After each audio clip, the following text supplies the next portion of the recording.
if you'd like to. I would like to. So let's talk about boxing. All right, so for anybody who doesn't understand the reference, over the weekend there was a big heavyweight fight. It was widely watched. Big night for pay-per-view dollars. And Periscope got a lot of attention, particularly for two reasons. One was because it was providing an amazing second screen experience of backstage and Manny's dressing room, but also because it was providing a lot of people pirated streams of the content that they didn't want to pay $100 for. We've got a few days have gone by. What's the general thought from the Periscope team about kind of this backlash of people saying, oh, this is a vehicle for pirating content? So, I mean, I can share with you how Periscope looks at this whole situation and sort of what we've done, and I can share my general thoughts as well. From like an operational standpoint, we were completely prepared for our partners, in this case, CBS, Showtime, HBO, to reach out to us like any other partner would, to request taking down a stream that's violating their IP rights. Right. And so what that means is we have a team of people that basically look at an inbound email channel, and if someone says, hey, this stream is violating our copyright, we take it down. And we actually published these numbers. We had 66 requests for takedown. We took down 30 of them, all within a matter of minutes. The ones that we didn't take down were already ended because you can imagine not every stream is super long. So I think that from a DMCA process perspective, we were ready. We knew that we had to be well staffed, and we were.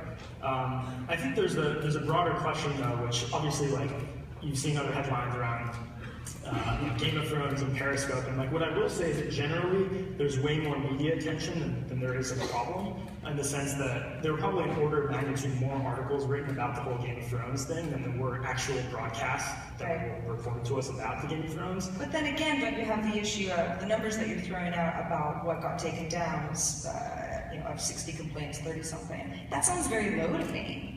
And it's sort of that whack-a-mole situation, right? If the stream is over, then what's there to do except know that somebody somewhere saw something that they should have been paying somebody for? Right.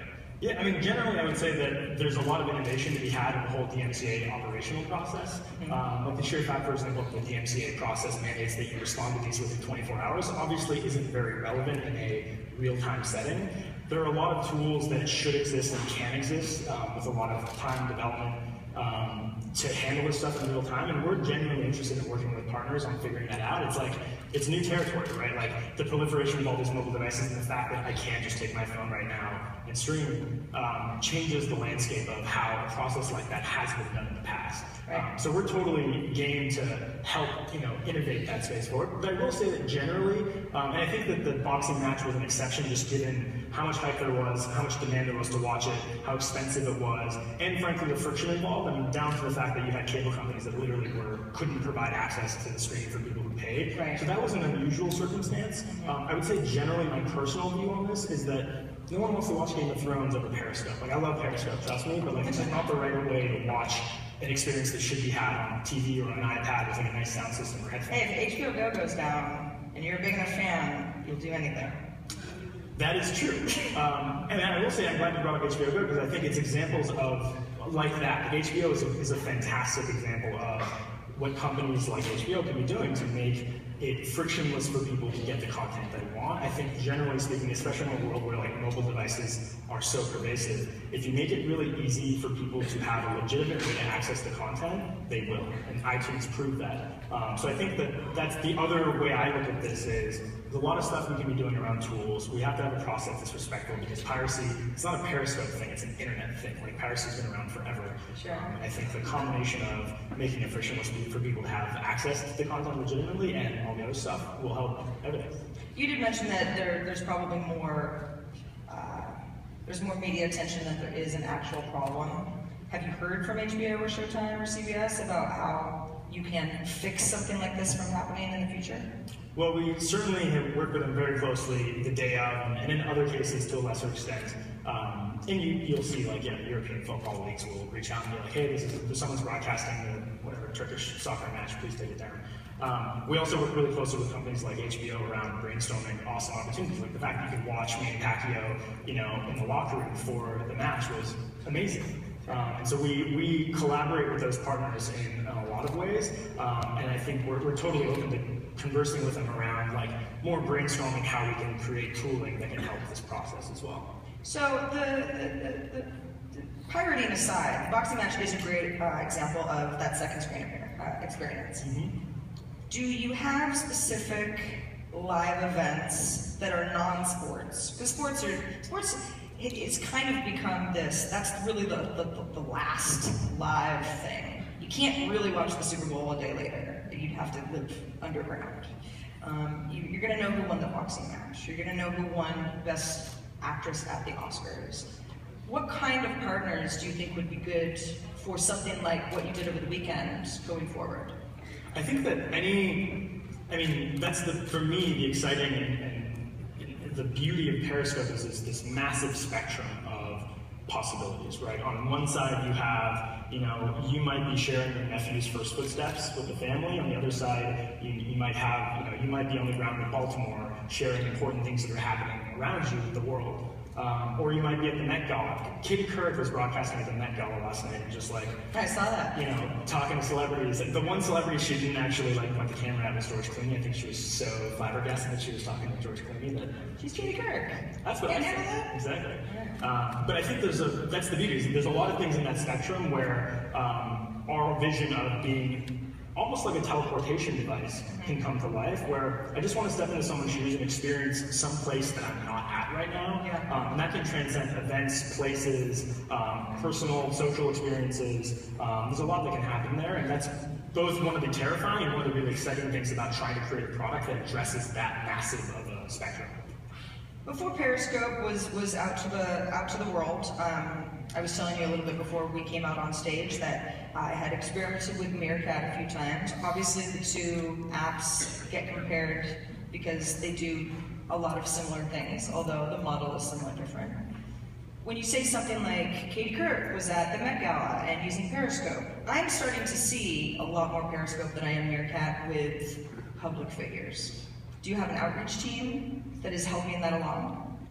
So I would say there's a few things that we're doing. One, we're just working on building an awesome product, and I think that that's like the typical process by which great products get recognized, and I think that we care a lot about that. I think we think that if we focus and build something really amazing, that people will use it. That's our hope, at least. We also have a lot of support from both folks on our team that work on brainstorming creative opportunities with friends, with partners, with we'll know of events that we wish were covered on Periscope, and we'll reach out ourselves. We also have a great team at Twitter, and this is one of the great things about being partnered with an organization that is that's been doing this for a while and has a lot of wisdom and expertise in this space.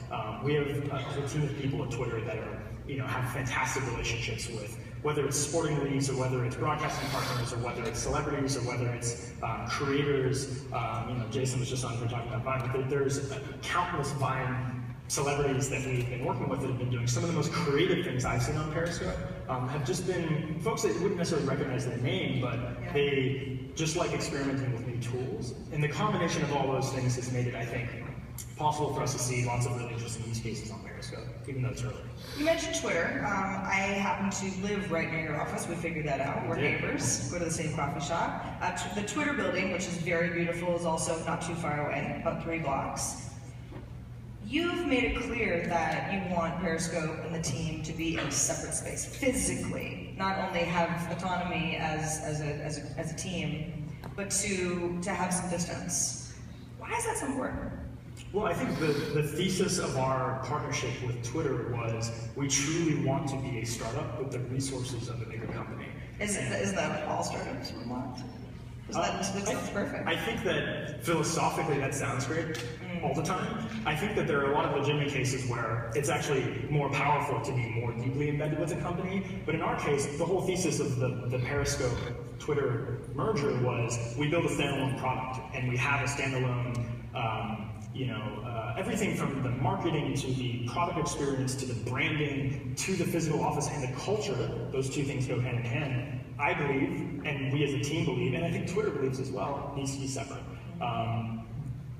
Twitter's a really big company, and a lot of their cadence and a lot of their processes are built for the size of company they are. Yeah. Periscope was 5 people, now is 13 people. We've grown a lot in the last month and a half.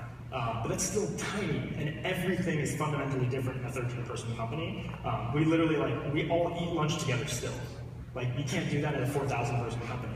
Well, they do have a really nice roof deck. They have a great roof deck. Okay. We visit the roof deck every once in a while. No, it was not even a question for us that we had to have our own space to experiment and succeed and fail and just go through that process as a standalone group. And the great thing about that is by having that physical autonomy, it allows us to reach up to the mothership and go, hey, we need help in this area. Yeah. And it creates this really awesome positive feedback cycle where the company is, of course, always thrilled to help. And they have some of the brightest engineers and marketers and every facet of the company. There are brilliant people who are willing and genuinely excited to help us. And so it's just been a great partnership because of that. So a few days ago, when I knew that we were going to be sitting here on the stage, I took to Twitter and I said, well, what would you ask? What would you ask Kayvon? And I got a lot of responses, and a lot of it had to do with Android. Specifically, Chris Saka, who's obviously an enthusiastic Periscope user and an investor, said that if he were me sitting here right now, he might say, is that an Android version of Periscope in your pocket, or are you just happy to see me? You should see my iPhone 6 Plus. There is actually an Android in my pocket. And of course we're working really hard on Android. We have, I think, an incredible Android team that is dedicated to creating an awesome experience. And we're really close. We've got a beta that we're using. We also just want to make sure we release a product that we're really proud of, that has the level of polish that we think a V1 deserves. And so we don't feel particularly rushed to spit something out, but we're absolutely working on Android. I mean, there's a ton of people out there who have Android devices that we want to use, and there have been a ton of people who've been vocal about wanting Android, and that's highly motivating for us to see that out there. Right. And we'll have something really soon. It surprises me that there isn't an Android version yet, just because of the huge number of people, especially in certain emerging markets, that are on Android devices that could help so much with a map view. Also, that's something that you guys should think about if you're not already. Or are you thinking about a map view of Periscope? Because that would be great, right? If I want to see what's going on the ground in Baltimore, well, am I supposed to be relying on people titling their Periscopes properly? I'd rather just zoom in on the area. You should stay tuned to your App Store release events. You might be pretty happy soon. Really? Like tomorrow? As soon as we get done with this interview, we'll go and push the button. Soon. I guess you just have to ask. Right. You don't get what you don't ask for. Glad I did. So I don't think you should be surprised. And the reason I think that is because it takes a long time to build something that you're proud of. Or that we're proud of, I guess. I mean, we spent a year building the iOS app. You can't just snap your fingers and make an Android app appear. And we philosophically believe that you need to build applications to take advantage and be respectful of the ecosystem and platform they're on, which is why our Android app isn't identical to our iOS app. There are a lot of things we're doing that leverage the Android platform, the Android ecosystem in a way that maybe aren't even possible on iOS, or maybe are possible, but they should just be done differently. And those things take time. Remember, we launched the product March 26th on iOS, and we're building an app on all of the platform in a drastically shorter amount of time than we did on iOS. So it's coming. All right, good. We've got Android, we've got Map View. Awesome. What else do you want? Let's make a list. Well, I would like Periscope users to be better at shooting video, and I know that is a big ask. I work in video, so it's hard. Yeah. And that's something that's going to be a problem with anybody shooting video. You've got audio issues. You're shooting vertical. It's shaky. That search is hard. There are a lot of issues that go into not only creating good content, but surfacing good content. What is Periscope doing to address the fact that a lot of people just aren't professional video takers? There might be talent in there. How do we find them? Yeah. Well, so I think all the challenges you listed are legitimate challenges. We look at them as opportunities because I think that's the interesting thing about this space for us is that not many people are very well predisposed to be performers. You go on stage or you're on camera all the time and you're natural at it. Most people, I would put myself in this category, and pretty much everyone on our team, like we don't think of ourselves as broadcasters or performers, and that forced us to create a product that made it, we think, a little bit more charming and easier to go on stage. And I think there are lots of product opportunities around how you can make it just really charming and awesome to have an audience. And a lot of the mechanics that you see in Periscope were fueled by that motivation, right? The idea of hearts, which our designer Tyler brilliantly invented. The whole idea was, one, to serve as a feedback mechanic. Like, it's hard for me as a viewer to say, hey Sarah, I love what you're doing, like, keep going. It's really easy for me to tap the screen a bunch of times and for you to see a bunch of hearts fluttering and flying. Right. It makes you feel like your audience is there and liking what they're seeing. So that was really important. That was just an observation that we had to make being live not feel like this stressful blinking red dot. And there's, I think, a lot of things in that realm that we can do to lower the bar for who can be a broadcaster. And then I think it's just about, people are experimenting. It's early days with this concept and with Periscope as a tool. And so I think the more people use it, the more people have examples of compelling content that's well produced, the more they'll, I think, be inspired to like do things differently. And we're just in that experimental phase, which is super great to see. There was a rumor over the weekend that if a pirated stream of the boxing match was getting hearted too many times, that's how Periscope was figuring out that it existed. Is that true? Do you monitor those? It's not true. That is not the heuristic by which we were shutting down broadcasts. But it was really entertaining to see that, because it created this whole subculture around, never have I in Periscope seen a mob mentality around asking people not to heart. Yeah, because you already have the number of someone joining the stream, right? So it's not as if they're invisible. Right. Yeah, no, it was really entertaining to see. So that's just, there's no truth to that. Can you monitor engagement in a way, though? Even if you weren't doing that specifically over the weekend? Can you say, interesting, this stream has 100 viewers, but it's getting so many hearts. There must be something interesting going on. Yeah, there's a lot of statistics that we do aggregate, and a lot of them that we actually make visible to the user. So as a broadcaster, you can see your retention, you can see the total number of viewers, you can see the total number of hearts you got, you can see the aggregate watch time, which is one of my favorite metrics. It's like a perfect combination of how many people watch and how long they watch, because 1,000 people watching for 2 seconds is not particularly compelling. It's probably the antithesis of being compelling. Yeah, so broadcasters get that information, viewers get a subset of that information, and it allows us, in terms of our discovery efforts, it gives us a lot of opportunity to make better tools to discover like the interesting stuff that's going on right now. One of my last questions for you is just the concept of watching live content. We have so many on-demand solutions. I don't even have cable anymore, so it's like I watch very little live unless it's on network TV because I've got it over the air antenna. So I don't really feel the need to see anything live, again, unless it's a Super Bowl type of a situation.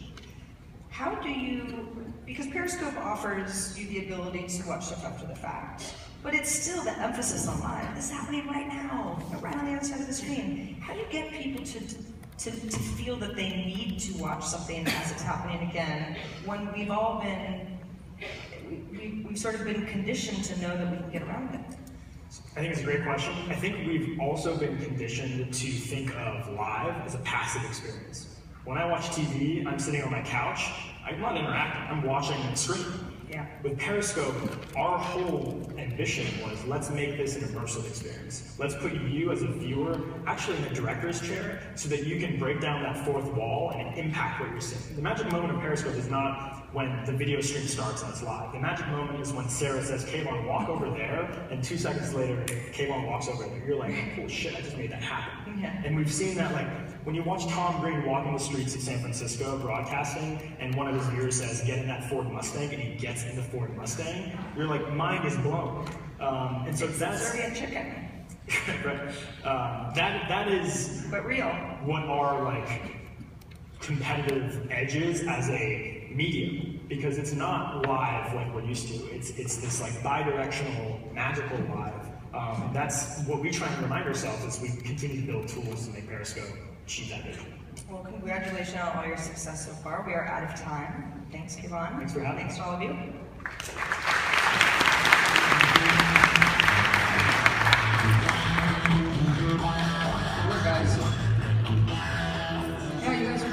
your clutch